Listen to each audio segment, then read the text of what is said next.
Welcome back. Now on the project entry screen, you'll notice that there is a link here for templates. If we click that link, you'll notice that there are no templates right here, but one of the things that we can do is we can make a template from an existing project. And what we're going to be able to do then is we're going to be able to take that template and we're going to be able to use it to start any project that we want. So when we have something that we have worked with and we think it's going to work for other projects, we can use that as a basis for all of our other projects. So we can then click this link that says make a template from an existing project. And then if we determine that one of our projects is going to be suitable, we can click this button that says copy to a new template. The process will start. And then once the process is complete, we can then click go to the new template.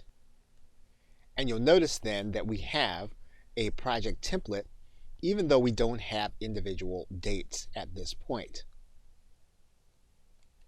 Now when we get ready to create a new project and we want to use a prior project as a basis, we can go to this template link and then we can choose to click one of the templates. In this case we only have one, and we can then click this link.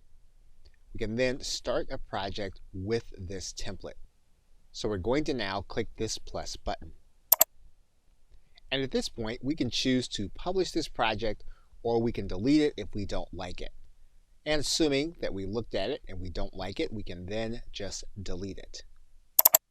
Now there is another way to create templates, and if you come back to the project template screen and you click create a new template, what you can do is you can use each one of these elements to put in to a sample template what you want there.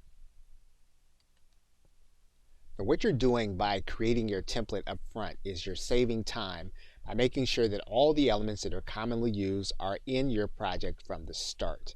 And you can do that by setting up a template. And then of course when you're ready again to create a project, you'll click inside of the template and then you'll click this plus button. Okay, so with that, thanks, and I will see you in another video.